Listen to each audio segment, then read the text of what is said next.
नमस्ते। चिकित्सा और स्वास्थ्य कार्यक्रम के और एगो कड़ी में आप लोग के स्वागत करते हैं जा।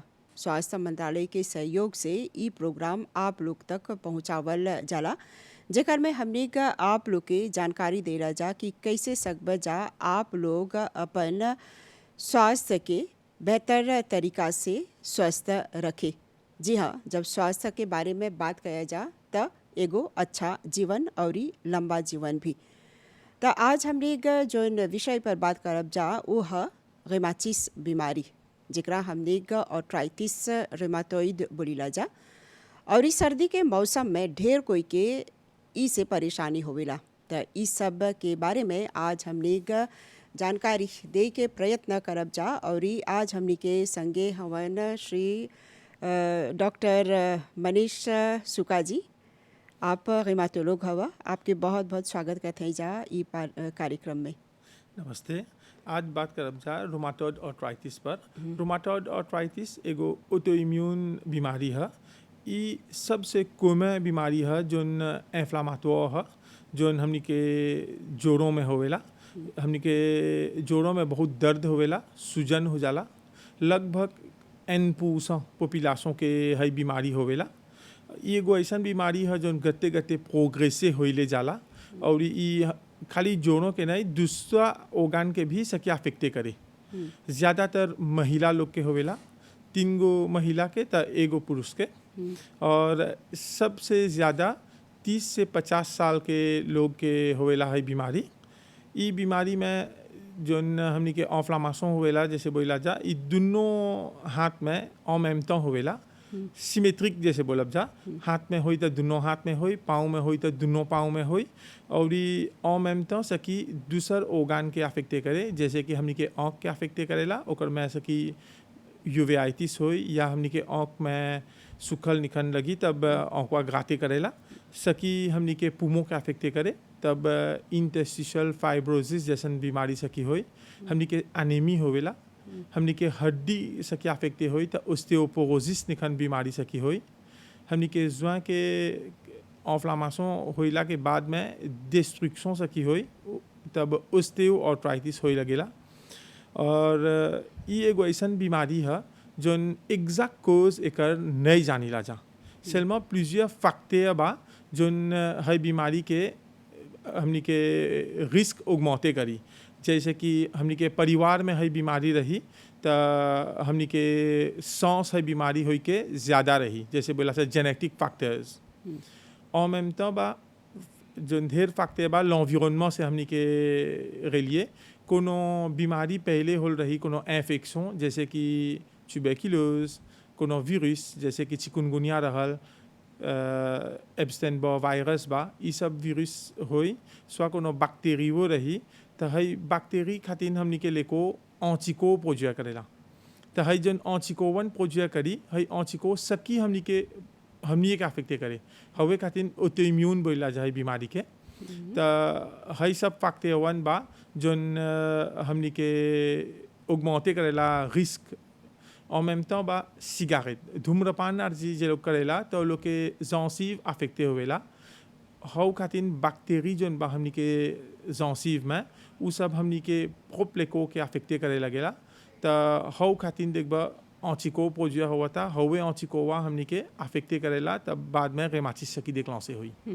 और काफ़ी जानकारी दे रहा है शुरू में, लेकिन जैसे आप बोलत हवा ई जोन है हमनी के जुए के, हमनी के शरीर के जोन जुए है, हाँ यानी जोड़ा है, वो अफेक्टे होवेला। अब एगो में होल तो बोलत हवा दूसर में भी हो सकी, एगो हाथ में तो दूसर हाथ में भी हो सकी। हाँ, en général जोन रूमाटॉइड आर्थराइटिस है ई रिकॉग्निट होवेला सिमेट्रिक रहेला। जोन हाथ एगो हाथ में होवेला तो en même temps दूसरो हाथ में शुरू होवेला, संगे संगे जाला। एगो पाँव में रही तो हवो पाँवा में होई, हइये कर काकते है बीमारी वा के। और ये जैसे बोलत हवा सूजन होवेला, औंफले हो जाला। हाँ, हई दर्द होई, सूजन होई और हाथवा के मूवमेंट सब कमती हो जाला। और ज़्यादातर जब फजीर के उठियन जा तो लोग के प्रॉब्लम होवेला कुछ पकड़े के, पछे लोग के मूवमेंट करे के फजीर के बहुत डिफिकल्टी होवेला। तो ढेर कोई जोन हवन सा जे लोग के रेमाटिस सा सुनिए जा अक्सर कि उ लोग एगो चीज़ पकड़लन स त हाथ में तनी कंपी होवता या फिर नहीं सकत होन स पकड़े। हाँ, तो कितना समय लेक रहिला ई तरह की समस्या? नहीं, जैसे कि हई बीमारी में पासवन आई तो से बोली कितना घड़ी आई प्रॉब्लम होएला। सबसे कमती रहेला 30 मिनट, कोई के रहेला 2-3 घंटा ले जस्ती रहेला। तब ओकर जब ट्रीटमेंट देबा तो हइये पोता होला देखे के कितना अमेलियोरे होल पासवा। और जी अमेलियोरे हो गल प्रॉब्लम नहीं हुआ था तो जनबा तोहर ट्रीटमेंट अच्छा बा। और जी पासवा तो से आके बोली नहीं अभी तक 1 घंटा हुआ था, वे जब ट्रीटमेंट अभी आसे नहीं बा चना और उगमौते करे के ओके आजुस्ते करे के। यानी फजीर के समय जस्ती एगो आदमी ई से प्रभावित होवेला। हाँ, ज़्यादातर फजीर के पास की en general जैसे बोलब जा रेपो के बाद में हई प्रॉब्लम होएला तो रात के जब सुत के उठब जा तब हई प्रॉब्लम ज़्यादा हुई। त एकर खातिर आप जैसे स्पेशलिस्ट हवा कौन सी बोलबा खासकर जे लोग के ई तरह की समस्या होवेला? नहीं तो जोन आदमी के हई बीमारी बा हई सब समस्यावन बा ओकर ट्रीटमेंट चला स्वीव करे के बहुत ऐप होता है। फजीर के जब उठी तो जोन दवाई बा अपन चला दवाई लेके और फजीर के तनी सुन मूवमेंट चला करे के हाथवा से जब हाथवा तनी हाली लगे होई और ठंडा पानी से फजीर फजीर हाथवा नहीं धोई के बस जब फजीर के ठंडा पानी से हाथवा देबा तो ज़्यादा होवेला। हाँ, त बोलेलन सा कि फजीर के जोन है एगो आदमी के रेमाची सा तो बोलन सा कि चाहेला घामा में बैठे की बात कहाँ लिख सच? en general काहे बोलेलन जा घामा में बैठे के पुरानिया लोग ढेर बोलेला बस कि तोहर को सोफे होई जब तोहर को सोफे होई तो दुलिया कमती होवेला, दर्द कमती होई तो जस्ती फासिल है। अभी तो फजीर के एगो आदमी बोने उठल बा घामा ने उगल बा तो सकबा गरम पानियों से तनी हथवा धोई तो दर्दवा कमती हो जाला। त घामा जोन है ओकर लेफे होवेला यानी एगो जेकरा रेमाचिस है। हाँ, घामा के एगो बहुत पोता लेफे बा। पहला बा हमनी के बैंक में तनी सालिया देवेला। डेजियम हमनी के विटामिन डी के प्रोडक्शन उगमौते करेला। जितना पासा लोग के रेमाचिस है वो लोग के रिस्क ढेर है ऑस्टियोपोरोज होई के। तो हई पासा लोग आज जी घाम में रहेला तो देखबो लोग के विटामिन डी एगो निमन सोर्स हो जाला तो विटामिन डी रहेला तो कमती प्रॉब्लम ऑस्टियोपोरोज होवेला। और एगो बात बोले रहला कि ढेर कोई के जब ये रेमाचिस होवेला ओकर जैसे लक्षण है आँख घाते होवेला। हाँ, या सूख जाला। रेमाचिस जब रहेला तो 2 कलित के प्रॉब्लम होएला आँख में। पहला एगो है हमनी के आँख में लोड कमती रहेला तब ओके जोग्रेंस बोलिला सा तो हौ पासे मन लोग के आँख घाते होवेला हर घर देखबा आँखवा फोते करत हन सा या तो इन्फ्लेमेशन हो जाला आँखवा में जोन के बोलिला सा यूवेआइटिस ओकर में आँखवा लाल हो जाला और बहुत दर्द करेला। तो ऐसन में कौन चीज़ चाहिए करे के? ऐसन में en general जब एगो पासा आवेला हमनी लगे हई प्रॉब्लम रहेला तो हमनी अपन दोस्त जोन बा ऑफ्थाल्मोलॉजिस्ट वो लोग के साथ में मिल के एगो संगे एगो ट्रीटमेंट प्लान करीला जा तब ओकर ट्रीटमेंट जोन ओकर खून के रिजल्ट आवेला और ओकर आँख के रिजल्ट कौन कैसे बा तब देश दिवेला जा कौन ट्रीटमेंट देवब जा। काहे कि ढेर कोई अनजान रहेलन सा आँख जोन बाते घाते होता वो लोग सोचेलन सा कुछ और बीमारी है जैसे आप बोलत हवा ई रेमाचिस के लक्षण है। हाँ, रेमाचिस में बहुत सुबह हमनी के आँख के प्रॉब्लम लौकेला तो खुदे एग्जामिने करबा तब जाके लौकेला कौन कौन प्रॉब्लम बा और नेग्लिजे कर देबा ओके तब प्रॉब्लम सकी घाव हो जाए। कौन कौन तरह की समस्या हुई सकी आँख ओकर प्रभावित हो जाए जस्ते? हाँ, तो आँखवा में अर्जी कैसे बोली यूवेआइटिस इन्फ्लामे रही और जो कर ट्रीटमेंट नहीं देबा तो ओकर विजन जोन है कमती हो जाए। जोग्रेंस के बीमारी रही आँखवा सूखल रही और जी ओके ट्रीटे नहीं करबा तो ओकर आँख में भीतरे सकी घाव निकन हो जाए जैसे कोनियल अल्सरेशन बोलीला जा हमनी। यानी ज़रूरी है एगो बहुत ही महत्वपूर्ण जानकारी आप दिला है जा परी ढेर कोई अनजान रहन सा नहीं जाने रहन सा कि रेमाचिस जोन बातें आँख में भी हो सकी यानी डॉक्टर लगे जाए के ज़रूरी है। हाँ, बहुत ज़रूरी है। और एगो बात बोला है जा परी ढेर कोई जैसे सिगारेट पिए लंग सा। हाँ, तो उ लोग के भी खतरा बातें ई रेमाचिस होई के। हाँ, अब assez récent जो l'étude होल बा इस सब में लोकल बा जे लोग धूम्रपान करेला वो लोग के रिस्क जोन है रेमाचिस डेवलपे करे के वो लोग के 5 हला ज़्यादा है एगो नॉर्मल आदमी से। बस कि वो लोग के जॉन्सिव अफेक्टे हो जाला तो जौन बैक्टीरिया बा हमनी के मुंह में वो सब हमनी के अटाके करे लगेला। जैसे देखबा जौन आदमी लोग धूम्रपान करेला वो लोग के मुंह देखबा, वो लोग के दांत देखबा, वो लोग के जॉन्सिव देखबा तो लौकेला एगो नॉर्मल जॉन्सिव नहीं रहेला उ। तो जौन ऑचिको प्रोड्यूस होवेला हाउ ऑचिको आवे हमनी के जुआ के अफेक्टे करेला। यानी शुरू में जैसे हमने बात करते हैं जा ये रेमाचिस के बारे में और जो हमनी के जुआ है उ जस्ती प्रभावित होवेला त एगो आदमी के जोन शरीर है ओकर यानी सब अंग जोन बाते उ प्रभावित हो सकी रेमाचिस से। हाँ, en général जितना हमनी के जोड़ों बा सब जोड़ों अफेक्टे होवेला। en même temps जोन दूसर organe वो बा वो सब en même temps सकी अफेक्टे हुई। डिपेंड हमनी के बीमारी कौन स्टाज पर बा और हमनी के बीमारी कितना कंट्रोले बा और कंट्रोले नहीं बा। तो कोई बोलेला कि एगो आदमी के एक बार रेमाचिस हो गल तो वो जीवन भर एकर से जिए के पड़ेला। हाँ, रेमाचिस जैसे बोल रही एगो मालाजी क्रोनिक है, ये कब्बो ने फिनी हुई। एगो आदमी के एक हला रेमाचिस हो गल तो वो जिंदगी भर है बीमारी बा डले रही। खाली इम्पोर्टेंट है ओकर कंट्रोल में चाहला रहेगे सकी जिंदगी भर अपन दवाई पी तो सकी कब्बो रे सो के दुलेवो ने हुई। ओके चाहे एक्सरसाइज भी करे के एक्सरसाइज चाहेला करे के बस जब एक्सरसाइज करबा तो तोहर जितना मिक्स है वो मूवमेंट में रहेला तो हमनी के हड्डी के बरियार करेला और हमनी के मिक्सो और मैम तो renforcer होवेला। जब हमनी के renforcer हुई मिक्स तो हमनी के हड्डी फ्राजिल नहीं हुई। कैसे बोले रही आगे ओस्टियोपोरोज एगो बड़ा प्रॉब्लम है जोन पेशेंट लोग के रेमाचिस है। तो एगो आदमी मान ल वो रोज आधा घंटा चलता तो वो सकी ये रेमाचिस के कंट्रोल करे। हाँ देखा जैसे बोली रेमाचिस में एडे करेला तो l'exercice से मालाजीवा कंट्रोले नहीं होवेला, कॉम्प्लिकेशन नहीं हुई। रेमाचिस जोन आदमी के बा और जी l'exercice करी तो ओकर कॉम्प्लिकेशन हुई के सांस कमती बा seulement रेमाचिस के कंट्रोले करे के ओब्लिजे बा ओकर ट्रीटमेंट वे लेके। तो अस्पताल में बात ये सब व्यवस्था सेवा प्रदान होवेला। हाँ, l'hôpital में है सब सेवा बा और डिफरेंट हर एगो पेशेंट जब आवेला ओकर ट्रीटमेंट डिफरेंट रहेला। बस कि जब वो आई तो ओके देखब जा कैसे रही तब ओकर जितना इन्वेस्टिगेशन जैसे बोला जा ओकर खून के टेस्ट ओकर यूरिन के टेस्ट करके एनालिजे करेला जा कब पड़ेला ओकर एक्सरे हो करे के वो सब एनालिजे करला के बाद में डिसाइड करेला सा कौन ट्रीटमेंट देवब जाओगे। सब क्वालिटी के ट्रीटमेंट l'hôpital में मिलेला mais हर पेशेंट के ट्रीटमेंट पागे नहीं रही। और ये रेमाचिस जोन है जिससे एकरा तरह तरह के रेमाचिस भी बाती ये बात कहाँ लिख सच? बहुत तरह के आर्थराइटिस बा जोन रूमाटॉइड आर्थराइटिस बा वो एक गो बा में लेकिन आर्थराइटिस बहुत तरह के बा। मेमोरीज में ढेर कोई कंफ्यूजन करेला जब आर्थराइटिस रूमाटॉइड आर्थराइटिस बोलबा तो लोग सब क्वालिटी के आर्थराइटिस के मेलांसे कर देवेला। जैसे कि बा ओस्टियो आर्थराइटिस ये सबसे कॉमन आर्थराइटिस है। एकर में हमनी के जुआ इजे हो जाला। ये लगभग 60% पॉपुलेशन लाओ 60 ans के बा।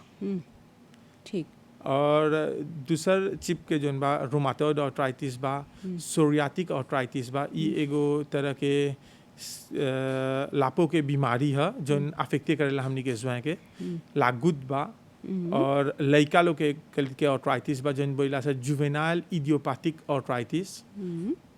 एगो बा एनकिलोजिंग स्पॉन्डिलाइटिस ये ज़्यादातर हमनी के कोलोन वर्टेब्रल के अफेक्टे करेला सियाटू छोकरा लोग के और जन छोकरा लोग के। तो ये कैसे वो लड़का जानी कि ओकरा ये रेमाचिस है? माने एगो जन बाते वो खेले गल वो नहीं जाना था कि ओकरा ये दर्द हुआ था ओकरा रेमाचिस है। नहीं कैसे एगो जन लड़का के दर्द होल और जी en général कोई के दर्द होवेला तो वो डायरेक्ट डॉक्टर लागे नहीं चला वो en général जाए घरे एगो पानाडोल पीही एगो कॉम्प्रीमे ले और जी ओकर एक दिन दवाई पीलक 2 दिन दवाई पीलक ओकर दुलेवा नहीं कंट्रोले होल रे से दुले होते बा तो ओके चला एगो डॉक्टर के देखे के बस एगो डॉक्टर के देखी तब एग्जामिने करी डॉक्टरवा तब सकबा एगो लीडे निकाले कौन बीमारी है। अब एगो बात है जैसे नोड्यूल बोलीला सर ये कौन सी है? रेमाचिस में एक कल के क्लासिफिकेशन हो जाला जन हमनी के सॉफ्ट टिश्यू बोला जा, जैसे हमनी के मिक्स में हमनी के लापो के जिस नीचे में त एगो गोल क्लासिफिकेशन निकल रही। जब हाथ से इसे छू के देखबा तब बुझाला कि मजा एगो नोजुल निकन हो गल बा, हवे के नाम है रोमाटोइड। आपसे निखर नहीं आपसे नरम चीज रहेला है रेद ह। आपसे जब दबाइबा त जनाला नरम बा, बुझाला ओकरा में पानी बा, त इसके खैला रेद रही, मोटा मोटा हो जाई, हाथ में शरीर के कोनो अंग में हो जाई। हाँ कहूँ सकी होई में ज्यादातर देखब सा हाथ में रहेला। त कैसे ओकर कितना, ओकर घोसिया कितना है? En général एगो 2 सेंटीमीटर पर 2 सेंटीमीटर रहेला। जब ओके बुझे करबा त देखबा सकबा ओके बुझे करे, और जब पासवा के नहीं जने करत रहेला तो ओके छोड़ देला सा, वो अफेक्ट नहीं करेला, एको प्रॉब्लम नहीं। आमो कि एगो ऐसा जुआ लागे बा जे पासवा के डिफिकल्टी हुआ था हो सब मूवमेंट करे के, तब पड़ेला ऑपरेट करके निकाले के। तो वो जब निकल जाला तो खत्म हो जाला। हाँ तो वो निकल जाए तो वो फिनी हो जाए। और ये बोले लंसा कि जो आदमी लोग मोटा रहे लंसा वो लोग के खतरा रहेला ये रेमाचिस होई के। हाँ जन जैसे बोला था मोटापा से ढेर कलित के आर्थराइटिस होवेला। रोमाटॉइड आर्थराइटिस वो होवेला सेमा ओकर सांस आपेप्रे कैसे 3 जना नॉर्मल साइज के रही ओके रेमाचिस होई, त हवे ग्रुप में लेबा त आज मोटापा रही होलो के त 5 जना के हो जाला। और जो बीमारी बा जैसे कि ऑस्टियोआर्थराइटिस वो बहुत उगमौते होवेला मोटापा से। जो आदमी लोग के मोटापा ज़्यादा बा वो लोग के 3-4 जस्ती सांस है ऑस्टियोआर्थराइटिस होई के। और जो बीमारी बा लागुत यूँ दुबले हो जाला एक रिस्क, और जी कोई के मोटापा रही था। यानी लागुत भी मोटापा से ही हो सकी। जे लोग मोटा रहेला तो लोग के रिस्क दुबले है। ठीक, हाँ तो ये सब के इलाज बातें अस्पताल में जी सब बोलत हवा। हाँ इस सब बीमारी के इलाज होवेला अस्पताल में। और जैसे तो से बोली हर एगो बीमारी के ओकर ट्रीटमेंट डिफरेंट है, और हर पेशेंट खातिर एक एगो बीमारी के हर पेशेंट खातिर डिफरेंट रही, बस कि तोहर जितना ट्रीटमेंट है वो तोहर रिजल्टाओं पर डिपेंड करेला। बोला कि महिला लोग जस्ती प्रभावित होवेला वो लोग के जस्ती खतरा है रेमाचिस होई के, काहे कर में अंतर काहे? जैसे बोला जा हार्मोन के लिफे है ईस्ट्रोजन जोन बा, जोन देखबा महिला लोग के ईस्ट्रोजन 4 रहेला, वही खातिर वो लोग के रिस्क जोन है उगमौते हो जाला रोमाटॉइड आर्थराइटिस खातिर। बस कि ईस्ट्रोजन में एगो फैक्टर है जोन वाटर रिटेंशन जैसे बोला जा पानी के रिटेनियर करेला। तो जब हमनी के जॉइंट में पानी रिटेनियर होई तो एगो टेंडेंस रहेला ज़्यादा होई के रोमाटॉइड आर्थराइटिस। तो मॉरिशस में ढेर कोई के बातें रेमाचिस? हाँ बहुत पासा मिलेला रोमाटॉइड आर्थराइटिस के, कम से कम एगो अस्पताल में 1000 पासा हुई रोमाटॉइड आर्थराइटिस के। तो एक संख्या कैसे उपजाता, बढ़ता, आदमी लोग कंट्रोल नहीं करता, कैसे बा स्थिति कैसे बा? नहीं ज़्यादा उगमौते हुआ था हमनी के संख्या। दूगो फैक्टर बा, पहला अब टेस्टो ज़्यादा होवेला, और अब जो फैक्टर बा सोशल मीडिया जैसे बोला जा सब कोई सोशल मीडिया में पढ़ लेवेला, तो जैसे अब कोनो दुलिया होवेला तो दुखते लागे जालन जा तो टेस्टे ज़्यादा हुआ था। और ये दुनिया में काफ़ी कोई प्रभावित बात एकर से? हाँ ज़्यादातर कैसे बोली 1% पॉपुलेशन प्रभावित बा, और एगो ग्रैंड फैक्टर और बा जोन हुआ था चिकुनगुनिया जोन हो रहल मॉरिस में 2005 से 2007 के एपोक में। तो 5 à 10 ans बाद में जब हवे पास हम लोग के देखबा अब आके तो से बोलियन सा दुलेवा जैसे चिकुनगुनिया के दुले पारे ही हुआ था। जब एनालिसिस करबा लोग के टेस्ट करबा लोग से पूछबा कैसे कैसे सिम्टम बा तो देखबा लोग के रोमाटॉइड आर्थराइटिस हो जाता। यानी जे लोग के चिकुनगुनिया होल रहल उ लोग के जस्ती खतरा बाते ई रेमाचिस होई के। हाँ जैसे बोल रही एनवायरमेंटल फैक्टर्स में जो आगे हमने के इन्फेक्शन होल बा वो एगो बड़ा रोल करेला। तो वायरस में अल्फा वायरस जो बोलीला सा तो चिकुनगुनिया हवे ग्रुप में आवेला। तो जितना पासा लोग के चिकुनगुनिया हो रहल लोग के सांस डेवलप करे के रेमाचिस बहुत फोर है। और ई जे लोग महिला लोग खासकर जे लोग गर्भवती रहेलन स उ लोग के जब रेमाचिस हो जाला कौन तरह के ट्रीटमेंट देवल जाला? जब गर्भवती रहेलन स त ओकर ट्रीटमेंट हमनी के पड़ेला आजुस्ते करे के पसी बहुत जोन दवाई बा गर्भवती साथ में जब रहेला मादाम लोग त नहीं सकबा हई सब दवाई दे पसी कोताई जी के रहेला त ओ लोग के ट्रीटमेंट आजुस्ते करेला जा मैं en général जब देखबा जब महिला लोग गर्भवती रहेला तो लोग के दुलेओ कमती हो जाला तो लइकवा नहीं अफेक्टे होई après? ओ लइकवा के रिस्क डेवलपे करे के रेमाटिस फोड़ रहेला पसी कैसे बोले रही एगो जेनेटिक फैक्टर रहेला त जब ओकर माँ के बाद त ओकर रिस्क ज्यादा रही सेलमा जब ओकर प्रेगनेंसी में रही त पड़ेला ट्रीटमेंट आजुस्ते करे के पसी ढेर दवाई नहीं सकबा दे कोताई जी के रहेला प्रेगनेंसी के पसी दूसर कॉम्प्लिकेशन कर दी तो खान पान पर कुछ असर करेला जिससे वो आदमी के रेमाचिस बाते तो ढेर कोई बोलेला ई चीज़ नहीं खाई के हव चीज़ नहीं खाई के ई सही है?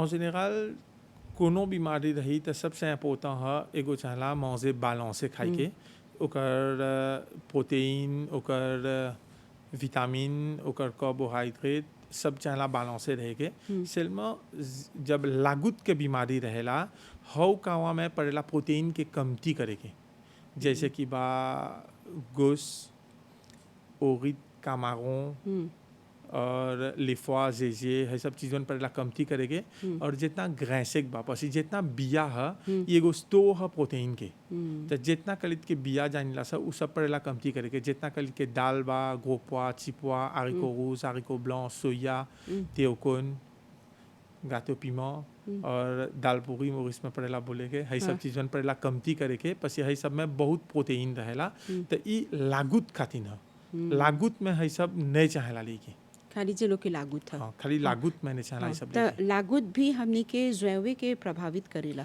हाँ लागुत वो ज़्यादातर हमनी के ज्वां के प्रभावित करेला पसी लागुत एक कलित के बीमारी है जोन में एगो निमक ज़्यादा हो जाला जोन बोला से एसिड इरिक है हमनी के खून में एक मात्रा ज़्यादा हो जाला तो जब हमनी के ज्वां में जाके क्रिस्टलिजे होवेला तो एक बोलब सा औत्रित लागुत कबो होवेला हमनी के सॉफ्ट टिश्यू में हो जाए तो हवे बोलब सा टोफी और कबो लेगा लागे जाके हमनी के किडनीज में हो जाए तो हवे बोलब सा कोगाई ई लागुतवे से होवेला और हई जोन बाते ज़्यादातर पुरुष लोग के होवेला हाँ ई ज़्यादातर पुरुष लोग के होवेला और महिला लोग बासाएं कहता तनी प्रोटेजे होवन सा पसी वो लोग के ईस्ट्रोजन प्रोटेजे करेला जब मेनोपॉज में चल जाला मादाम लोग तब वो लोगों के रिस्क पागे हो जाला मिशे लोग निकन तो मान ले एगो व्यक्ति जोन बाते अपन कैसे बोल जा अपन व्यायाम करता अपन एक्सरसाइज करता अपन खान पान पर ध्यान देवता एगो बैलेंसे खान देवता हाँ तो ओकरा बात ई खतरा होई के हाँ जैसे बोली ढेर फाकते बा पहला फाकते बा जेनेटिक त जोन हमनी के परिवार में रहल हमनी के माँ बाप के बा त फाकते बा उ त पागेवे रही उन्हें सब से सांसे करे सेलमा प्रोटेजे रहिला से एगो फासों में कि ढेर फाकते जब उगमौते रिस्क फाकते जब ज़्यादा रही तो जस्ती सौ सब बीमारी वा हुई के और जी एक आध गो तुझू जिमिनिए करते से जो सकब से जिमिनिए करे तो वो एगो लाभांश रहेला हैजा डॉक्टर सुका हम आपसे ई पूछती अभी जहाँ हमने ई कोविड महामारी के सामना करत है जा अब जे लोग के ई रेमाचिस बाती हाँ तो उ लोग के आप कौन सी बोलबा जोन पासियों लोग के रेमाचिस निकन बीमारी बा वो लोग के अर्जी एक को कोंट्राइंडिकेशन ने रही तो चाहेला अपन टीका कराई के बस कि जितना पासियों बा रेमाचिस के वो लोग जैसे बोल रहे जा एगो ऑटो इम्यून डिजीज है वो लोग के सिस्टम इम्यूनिटी नॉर्मल नहीं बा अर्जी वो लोग प्रोटेजे नहीं करियन से अपने के तो वो लोग के आज बीमारी कोविड हो गल तो वो लोग के कॉम्प्लिकेशन बहुत ज़्यादा रही एगो नॉर्मल पासियों से वो लोग के ढेर कॉम्प्लिकेशन सकी हो जैसे कि इन्फेक्शन सकी ग्राव हो जाए तो आज अपने आप के प्रोटेजे करियन सा कैसे वैक्सीन करियन सा कहूँ जेयन से तो अपन मास्क दिलियन सा सैनिटाइजर से भी करियन सा और अपन डिस्टेंसिएशन रखियन सा तो कॉम्प्लिकेशन वो लोग के बीमारी हुई के कमती सांस बा तो कॉम्प्लिकेशन होने हुई ना काहे कि ई भी जोन बातें रेमाचिस भी जोन है हमनी के सिस्टम इम्यूनिटी के प्रभावित करेला। हाँ तो एकर से ई ज़रूरी है ई कोविड के वैक्सीन करे की। हाँ बहुत अच्छा रही करा दियन सर, बस कि जब करैबा तो तोहर प्रॉब्लम जो कैसे बोला जा इन्फेक्शन होई के तोहर सांस कमती बा, और en même temps जब होवेला तो तोहर लेको में देजा एंटीकोबा जन तो के प्रोटेजे करी, तब माला जीवा उतना घाव नहीं हुई। काफ़ी जानकारी देला। हाँ, तो आखिर में हम आपसे यही बोलती कौन तरह के संदेश देबा खासकर जो लोग के ई हेमाचिस के बीमारी बाती। जोन पासन लोग के रेमाचिस बा वो लोग के चाहेला अपन खाए पर ध्यान रखे के, एगो ऐसा काम करे के जब मोटापा नहीं आई, पसी मोटापा आई तो लोग के कॉम्प्लिकेशन उगमौते हुई। धूम्रपान नहीं चाहेला करे के, वो लोग के चाहेला व्यायाम करे के रोज के 30 मिनट। और अभी कोविड खातिर सबसे इम्पोर्टेंट बा अपन वैक्सीन करैन जा, और अपन डिस्टेंसिएशन रखियन जा आदमी संगे, और मास्क से भी करियन जा जब कम्युनिटी में निकलत हन सा, और सैनिटाइजर से भी करियन जा। ठीक, आपके बहुत बहुत धन्यवाद देवब जा।